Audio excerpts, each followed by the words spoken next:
Boleh Prabowo dikhianati. Yang penting asal jangan Prabowo bohong dan Prabowo berkhianat.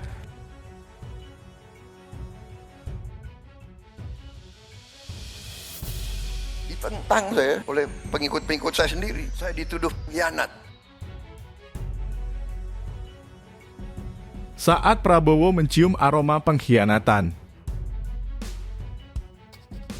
Semakin Indonesia tidak bersatu, semakin kekuatan-kekuatan tertentu di dunia ini senang. Dalam sebuah pidato yang terasa penuh dengan aroma perenungan dan peringatan bersejarah, bakal calon presiden, Prabowo Subianto, seperti menghunus pedang berkepala dua yang mengiris udara politik Indonesia. Di hadapan pendukungnya dalam acara deklarasi dukungan politik dari Partai Gelora, Prabowo mengungkapkan aroma yang telah menjangkiti politik belakangan ini, aroma pengkhianatan. Siapakah sosok yang disindir oleh Prabowo dalam pidatonya? Aroma ini berasal dari masa lalu Prabowo saat ia disematkan cap pengkhianat oleh sebagian pendukungnya sendiri.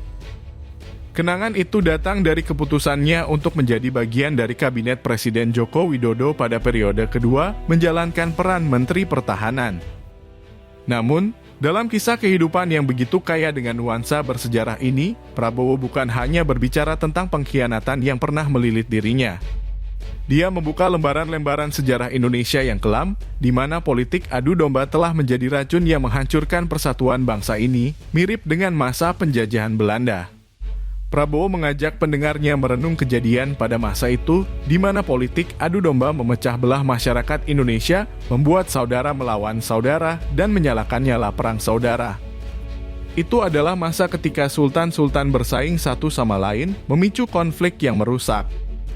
Sambil menengadahkan pedangnya, Prabowo mengingatkan kita tentang bahaya politik adu domba. Politik yang tidak hanya merobek persatuan tapi juga memberi keuntungan kepada pihak lain. Dengan lantang, dia memperingatkan bahwa politik adu domba adalah musuh utama bangsa ini dan bahwa ada yang selalu mengambil keuntungan dari perpecahan.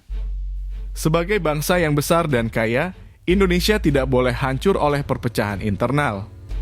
Prabowo menggugah semua warga negara untuk merenung, memetik hikmah dari masa lalu yang pahit, dan memastikan bahwa persatuan adalah harta yang tak ternilai harganya yang harus dijaga dengan gigih. Dalam pidato ini, Prabowo Subianto bukan hanya seorang politisi, dia adalah pencerita-cerita Indonesia yang penuh makna dan pelajaran berharga.